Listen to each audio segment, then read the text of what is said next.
الحمد لله وكفى وسلام على عباده الذين اصطفى وبعد فأعوذ بالله من الشيطان الرجيم بسم الله الرحمن الرحيم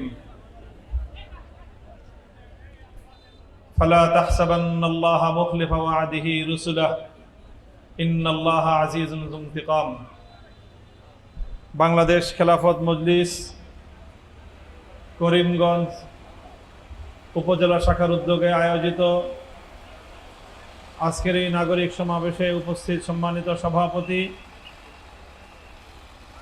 করিমগঞ্জের মাটি ও মানুষের প্রাণপ্রিয় নেতা, আসন্ন উপজেলা নির্বাচনে এদেশের জননন্দিত মানুষের আস্থার প্রিয় নেতা মুফতি মোহাম্মদ দ্বীন ইসলাম, উপস্থিত বাংলাদেশ খেলাফত মজলিসের কেন্দ্রীয় যুগ্ম মহাসচিব সহ অন্যান্য নেতৃবৃন্দ, আমার সংগ্রামী প্রাণপ্রিয় করিমগঞ্জ উপজেলাবাসী, আমরা আজকে বাংলাদেশ খেলাফত মজলিসের পক্ষ থেকে শুধু আপনাদের এই কিশোরগঞ্জের করিমগঞ্জ উপজেলায় নয়, বরং সারা বাংলাদেশে এভাবে নাগরিক সমাবেশ করে যাচ্ছি। আমাদের নাগরিক সমাবেশ করার মূল উদ্দেশ্য দুটি বিষয়ের দাওয়াত এবং দুটি বিষয়ের আওয়াজ বাংলাদেশের প্রতিটি মানুষের কানে কানে, প্রতিটি ঘরে ঘরে পৌঁছে দেয়া। এক নম্বর হলো গণভোটের গণরায় কার্যকর করার মাধ্যমে বাংলাদেশের মানুষের সম্মান এবং মর্যাদা প্রতিষ্ঠা করা। দ্বিতীয় হলো বাংলাদেশের নাগরিকদের যে সকল সংকট প্রাত্যহিক জীবনে, জাতীয় জীবনে তেল, গ্যাস, বিদ্যুৎ সহ নাগরিক জরুরি সেবাগুলো দানে সরকারের অব্যাহত ব্যর্থতার প্রতিবাদে দেশের জনগণকে সচেতন করা এবং সরকারকে ব্যাপারে সতর্ক করা, এটা হলো আমাদের নাগরিক সমাবেশের দ্বিতীয় উদ্দেশ্য। প্রিয় এলাকাবাসী, বর্তমান সরকার ক্ষমতাসীন হয়েছে এখনো 6 মাস পার হয় নাই। দীর্ঘ ফ্যাসিবাদী আমলের বাংলাদেশের মানুষ তাদের ভোটাধিকারের কথা তারা ভুলেই গিয়েছিল। মানুষ মনে করত ভোটের দিন ভোট কেন্দ্র থাকবে কুত্তার দখলে, কুকুর বিড়াল শুয়ে থাকতো, আর কিছু আইন শৃঙ্খলা রক্ষাকারী বাহিনীর সদস্যরা ঝিমাইত, আর এইভাবেই সারা বাংলাদেশে ভোট হতো। কখনো বিনা ভোটের সরকার, কখনো রাতের ভোটের সরকার, কখনো আমি আর ডামি মার্কার নির্বাচনের সরকার। এইভাবেই শেখ হাসিনা বাংলাদেশের মানুষের কাছ থেকে তাদের ভোটাধিকার কেড়ে নিয়ে অন্য আরেকটি দেশের আধিপত্য বাংলাদেশে প্রতিষ্ঠিত করার মাধ্যমে বাংলাদেশের 18 কোটি মানুষের অধিকার এবং সম্মান আর মর্যাদাকে সে ছিনতাই করেছিল। শেখ হাসিনার এই জুলুম, শোষণ, নির্যাতন, খুন, গুম, হত্যাকাণ্ড আর দেশের মানুষের বিরুদ্ধে পরিচালিত তার ফ্যাসিবাদ এবং স্বৈরতন্ত্রকে বাংলাদেশ থেকে বিদায় করা হয়েছে, উৎখাত করা হয়েছে। আক্ষরিক অর্থে বলতে গেলে এক সাগর রক্তের বিনিময়ে, অজস্র প্রাণের বিনিময়ে, বাংলার দামাল সন্তানদের বুকের তাজা রক্তের বিনিময়ে, হাজারো মায়ের চোখের অশ্রুর বিনিময়ে, হাজারো সন্তান হারা বাবার আর্তচিৎকার এবং হাহাকার এবং আর্তনাদের মাধ্যমে, এই সব কিছুর মাধ্যমে শেখ হাসিনার ফ্যাসিবাদকে উৎখাত করে বাংলাদেশের উপর অপর দেশের আধিপত্যবাদের, ভিন্ন দেশের বাংলাদেশের উপর সাম্রাজ্যবাদী আধিপত্যবাদকে উৎখাত করার মধ্য দিয়ে 2024 সালের 36শে জুলাই যেই নতুন বাংলাদেশ যাত্রা শুরু করেছে, সেই বাংলাদেশকে তার কাঙ্ক্ষিত গন্তব্যে পৌঁছে দেওয়াই আজকে বাংলাদেশ খেলাফত মজলিসের এই নতুন সংগ্রামের লক্ষ্য এবং উদ্দেশ্য। তাই আমরা অনেকেই আছেন যাদের মনের মধ্যে একটা প্রশ্ন জাগে যে বর্তমান সরকার মাত্র ক্ষমতায় বসলো, এখনো 6 মাস যায় নাই, এইভাবে আপনারা সারা দেশব্যাপী সরকারের বিরুদ্ধে সভা সমাবেশ করতেছেন, সরকারের বিরুদ্ধে আপনারা বক্তব্য দিচ্ছেন। সরকারকে একটু সময় দেন, সরকারকে একটু সময় দেন। যদি সরকার ব্যর্থ হয় তারপরে আপনারা সভা সমাবেশ এবং সরকারের বিরুদ্ধে বক্তব্য দিয়েন। এই কথাটা অনেকেই বলেন, কথা ঠিক কিনা? দেখেন, আমরাও এটাই চাই। এই সরকার, আমরা যদিও প্রতিদ্বন্দ্বিতা করেছি সরকারের সাথে, সরকার ক্ষমতায় এসেছে, ক্ষমতায় আসতে গিয়ে আমাদের সঙ্গে অনেক ধরনের অত্যাচার এবং অন্যায় করা হয়েছে। রাত 8টা এবং 9টা পর্যন্ত ভোটের ফলাফল একদিকে ছিল, তারপরে ঘন্টা 2 সারা দেশের প্রায় সকল ভোট কেন্দ্রগুলোর, প্রায় সকল আসনগুলোর নির্বাচনী ফলাফল স্থগিত করে দিয়ে 2 ঘন্টা পর থেকে ফলাফলের গতি পাল্টে দেওয়া হয়েছে। এরপরে যেদিকে যাচ্ছিল, রওনা হচ্ছিল, ইলেকশনের গতি সম্পূর্ণ তার বিপরীত দিকে গিয়ে 2/3 মেজরিটি নিয়ে বর্তমান সরকার ক্ষমতায় অধিষ্ঠিত হয়েছে। এগুলো নিয়ে আমরা কথা বলি না, যদিও এগুলো আমাদের কথা বলার অধিকার ছিল। 15 বছর পর বাংলাদেশের মানুষ স্বপ্ন দেখেছিল তারা যাদেরকে ভোট দিবে তারাই জনপ্রতিনিধি হয়ে জাতীয় সংসদে প্রতিনিধিত্ব করবে। কিন্তু ইলেকশন ইঞ্জিনিয়ারিং এর মাধ্যমে জনগণের সেই প্রত্যাশাকে, জনগণের সেই অভিপ্রায়কে বানচাল করে দেওয়া হয়েছে। এরপরেও আমরা সরকারকে সমর্থন, সরকারকে আমরা সহযোগিতা করার সম্পূর্ণ ইচ্ছা এবং অভিপ্রায় নিয়েই আমরা নতুন সরকার যাত্রা শুরু করবে, আমরাও সেইভাবেই কাজ শুরু করেছিলাম। কিন্তু দুঃখজনক বিষয় হলো এই, সরকার তার প্রথম যাত্রাটাই শুরু করেছে দেশের জনগণের সঙ্গে গাদ্দারি আর বিশ্বাসঘাতকতার মধ্যে। বলবেন সরকার কি গাদ্দারি করলো, কি বিশ্বাসঘাতকতা করলো? পরিষ্কার দেখেন, আপনারা 2026 সালের 12ই ফেব্রুয়ারি নির্বাচনে ভোট দিয়েছেন। আপনারা ভোট দিয়েছেন? আচ্ছা, এবারের নির্বাচনে আপনারা কয়টা করে ভোট দিয়েছেন? আপনাদের কাছে কয়টা ব্যালট দেওয়া হয়েছে? 2টা ব্যালট দেওয়া হলো। একটা ব্যালট ছিল সংসদ নির্বাচনের ব্যালট, আরেকটা ব্যালট ছিল গণভোটের ব্যালট।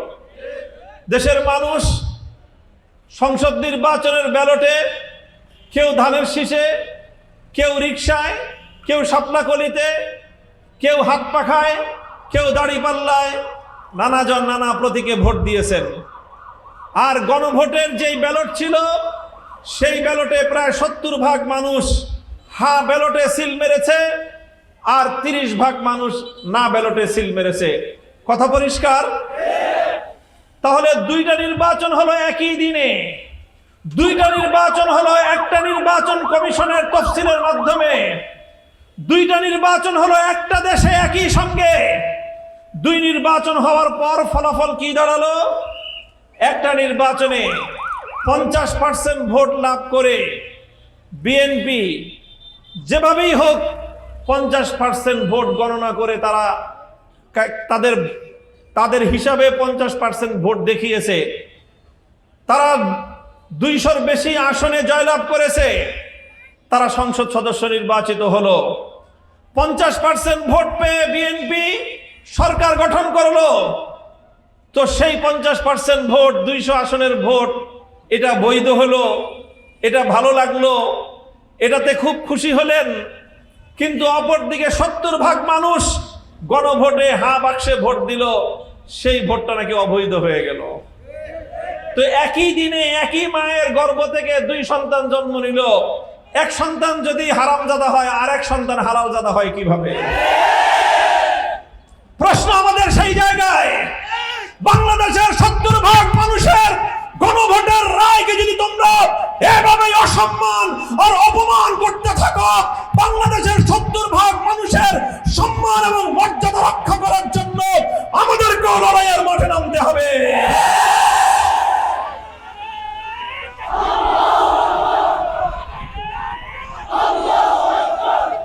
প্রিয় দেশবাসী, সময় সংক্ষিপ্ত, কথা অল্প।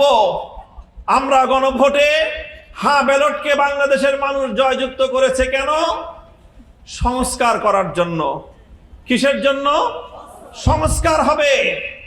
বাংলাদেশের ক্ষমতার মসনদে যেন আর কোনো ফ্যাসিবাদ ফিরে আসতে না পারে, সেই ফ্যাসিবাদের পথ বন্ধ করে বাংলাদেশের সংবিধান, বাংলাদেশের রাজনৈতিক ব্যবস্থার মধ্যে একটা আমূল পরিবর্তন আনা হবে। এজন্যই জুলাই মাসে 2024 সালে বিপ্লব হয়েছিল। সংস্কার প্রস্তাব করা হয়েছে। আপনারা জানেন, অন্তর্বর্তী সরকারের আমলে দীর্ঘ 9 মাস 33টি রাজনৈতিক দল 83টি অধিবেশন করে 33টি রাজনৈতিক দল 9 মাস জুড়ে জাতীয় ঐক্যমত্য কমিশনে একটা সনদ প্রণয়ন করেছিল। সেই সনদটার নাম হলো জুলাই সনদ। সেই জুলাই সনদ বাস্তবায়নের জন্যই গণভোট হয়েছে। আর এদেশের 70% মানুষ সেই জুলাই সনদের পক্ষেই ভোট দিয়েছে এবং রায় দিয়েছে। বলবেন এই জুলাই সনদ বাস্তবায়ন হলে কি হবে? জুলাই সনদ বাস্তবায়ন হলে বাংলাদেশে আর ফ্যাসিবাদের জন্ম হবে না। আর যদি জুলাই সনদ বাস্তবায়ন না হয়, বর্তমান সরকার যেভাবে বর্তমান এই সংবিধানকেই বহাল রেখে আগামীর বাংলাদেশকে পরিচালনা করতে চাচ্ছে, আমাদের অভিজ্ঞতা হলো এই, শেখ হাসিনা একদিনে জন্ম নেয় নাই, বরং এই সংবিধানের বৈষম্যমূলক ব্যবস্থাই শেখ হাসিনাকে ফ্যাসিবাদী হাসিনা বানিয়েছিল। যদি এভাবেই চলতে থাকে, তাহলে বর্তমান বিদ্যমান এই বৈষম্যমূলক ব্যবস্থা তারেক জিয়াকেও একদিন ফ্যাসিবাদী বানিয়ে দেবে। তাই আমরা শহীদ প্রেসিডেন্ট জিয়াউর রহমানের প্রতি ভালোবাসা রাখি, বেগম খালেদা জিয়ার প্রতি ভালোবাসা রাখি, আমরা আন্তরিকতা রাখি। আর সে কারণেই আমরা চাই না যে তারেক জিয়া নতুন করে আরেক শেখ হাসিনা পরিণত হোক। এজন্য জুলাই সনদে যেই সকল মৌলিক প্রস্তাবগুলো করা হয়েছে, সেই প্রস্তাবগুলো যদি বাস্তবায়ন করা হয়, ফ্যাসিবাদের পথ বন্ধ হবে। জুলাই সনদে 4টা মৌলিক পরিবর্তনের প্রস্তাব রয়েছে। 1 নম্বর পরিবর্তন হলো, বর্তমানে সকল ক্ষমতা একমাত্র প্রধানমন্ত্রীর হাতে কুক্ষিগত করা হয়েছে। জুলাই সনদে সেই ক্ষমতার কিছুটা রাষ্ট্রপতিকে দেওয়া হয়েছে, সেই ক্ষমতার কিছুটা বিচার বিভাগ সংক্রান্ত ক্ষমতাগুলো প্রধান বিচারপতির হাতে দেওয়া হয়েছে। বর্তমানে প্রধানমন্ত্রী বিচারপতি, বিচারালয় এবং বিচার অঙ্গনকে নিয়ন্ত্রণ করার কারণে প্রধান বিচারপতিও প্রধানমন্ত্রীর আজ্ঞাবাহী হওয়া ছাড়া কোনো উপায় থাকে না। এই জন্য নতুন প্রস্তাবনায় এমন কিছু করা হয়েছে, এমন কিছু প্রস্তাব আনা হয়েছে যাতে বিচার অঙ্গন, যাতে বিচার বিভাগ স্বাধীন হয়। প্রধান বিচারপতি যেন প্রধানমন্ত্রীর আজ্ঞাবাহী চাটুকার কোনো ব্যক্তি যেন প্রধান বিচারপতি না হয়। এটা হলো 2 নম্বর। আর 3 নম্বর আরেকটা প্রস্তাব আছে মৌলিক, সেটা হলো পাবলিক সার্ভিস কমিশন। আপনারা জানেন যে সরকারি নিয়োগ হয়, সরকারি চাকরি হয়, তারপরে সরকারি চাকরি থেকেই দেশের প্রশাসনের সমস্ত কর্মকর্তারা ধীরে ধীরে সেখান থেকে প্রমোশন পায়। কথা ঠিক কিনা? আমাদের দেশের একটা অন্যতম সমস্যা হলো এই, যেই দল ক্ষমতায় আসে সেই দল তার দলীয় নেতা কর্মী পান্ডা গুন্ডাদেরকেই রাষ্ট্রের গুরুত্বপূর্ণ জায়গাগুলোতে তারা সেখানে নিয়োগ দান করে। এই জন্যই আমরা দেখেছি বিগত ফ্যাসিবাদী শেখ হাসিনার আমলে দেশের জনগণের বন্ধু প্রতিষ্ঠান, জনগণের জানমালের নিরাপত্তা দেওয়ার জন্য নিয়োজিত প্রতিষ্ঠান, পুলিশ বাহিনী আর রাষ্ট্রের জনগণের কল্যাণে ভূমিকা পালন করতে পারত না। বরং পুলিশের অবস্থা কি হয়েছিল? আওয়ামী লীগ, যুবলীগ, ছাত্রলীগের পরে আরেক লীগ হয়েছিল পুলিশ লীগ। আমরা আর কোনোদিন এভাবে চাই না যে এখন আগামী দিনে জাতীয়তাবাদী দল, যুব দল, ছাত্র দলের পরে পুলিশ দল হবে, সেটা আমরা দেখতে চাই না। আমরা চাই পুলিশ এবং প্রশাসন দেশের জন্য, জনগণের জন্য নিরপেক্ষভাবে তারা কাজ করবে। সেজন্য জুলাই সনদে প্রস্তাব করা হয়েছে পিএসসির মাধ্যমে এমন ভাবে সরকারি নিয়োগগুলো দেওয়া হবে যেখানে দলীয় বিবেচনায় নিয়োগ হবে না। এইভাবে একটার পর একটা প্রস্তাবনা। সর্বশেষ হলো আরেকটা প্রস্তাবনা হলো তত্ত্বাবধায়ক সরকার যখন হবে, একটা একটা নির্বাচিত সরকারের ক্ষমতার মেয়াদ শেষে সেই তত্ত্বাবধায়ক সরকার যেন কোন দলীয় আধিপত্যবাদের শিকার না হয়, সেই তত্ত্বাবধায়ক সরকারের উপর যেন কোন দলের আধিপত্য না থাকে। যেভাবে 2006 সালে এই বিএনপি কেএম হাসানকে দিয়ে তত্ত্বাবধায়ক সরকার গঠন করতে গিয়ে বাংলাদেশে 111 এবং লগি বৈঠক তাণ্ডব হয়েছিল। এই তত্ত্বাবধায়ক সরকার সুন্দরভাবে হবে, ইলেকশন কমিশন নিরপেক্ষভাবে গঠিত হবে। এখন বর্তমানে বাংলাদেশে বিএনপি সরকার একজন চিফ ইলেকশন কমিশনার নিয়োগ দিয়েছে, এমন একজন ব্যক্তিকে ইলেকশন কমিশনার বানিয়েছে যে বিগত নির্বাচনে বিএনপির দলীয় নির্বাচন পরিচালনা কমিটির সদস্য ছিল। এবার বলেন, যে লোকটা 2026 সালে বিএনপির ইলেকশন পরিচালনার করলো, সে যদি ইলেকশন কমিশনের প্রধান হয়, তাহলে তার নেতৃত্বে, তার অধীনে নিরপেক্ষ নির্বাচন হওয়া সম্ভব? এগুলো করতে চায় বর্তমান সরকার, আর আমরা এগুলো করতে নিষেধ করি। আমরা বলি 1400 মায়ের কোল খালি হলো, প্রায় 1500 আমার বাংলা তামাম সন্তান বুকের রক্ত দিল শুধুমাত্র একটি সরকার পরিবর্তনের জন্য নয়, বরং বাংলাদেশ থেকে আধিপত্যবাদ, ফ্যাসিবাদ চিরতরে বিদায় করার জন্য।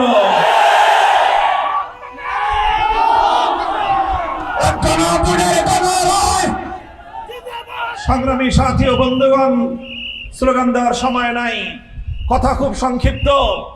আমি জুলাই কেন আমাদের লড়াই একটা বই লিখেছি। সেই বইটার মধ্যে আপনারা দেখবেন একটা চ্যাপ্টার আছে, একটা টেবিল দেওয়া আছে, একটা ছক দেওয়া আছে। সেই ছকের মধ্যে আমরা দেখিয়েছি 13টা প্রস্তাব গুরুত্বপূর্ণ। কয়টা? 13টা প্রস্তাব, যেগুলোর মাধ্যমে বাংলাদেশের আগামী দিনের সংস্কার হওয়া সম্ভব, যেগুলোর মাধ্যমে সংবিধান পরিবর্তন হওয়া সম্ভব। সেই 13টার মধ্যে 10টার মধ্যে বিএনপি দ্বিমত পোষণ করে। বাংলাদেশের বাকি সকল বড় বড় রাজনৈতিক দলগুলো একমত, শুধুমাত্র বিএনপির দ্বিমত। আসলে বিএনপি সংস্কারের কথা বলেছিল, আর এখন বিগত সংসদ অধিবেশনে তারা সংশোধনী কমিটি করে সংস্কারের পিছনে ছুরিকাঘাত করে তারা জুলাই সনদকে বাংলাদেশ থেকে উৎখাত করতে চায়। জুলাই সনদের প্রকৃত উদ্দেশ্যকে তারা বানচাল করতে চায়। বিএনপিকে আমাদের স্পষ্ট পয়গাম হলো এই, তোমরা যদি জুলাইয়ের সঙ্গে গাদ্দারি করতে পারো, তাহলে তোমাদের সঙ্গে পীড়িত করার কোনো ইচ্ছা আমাদের নাই।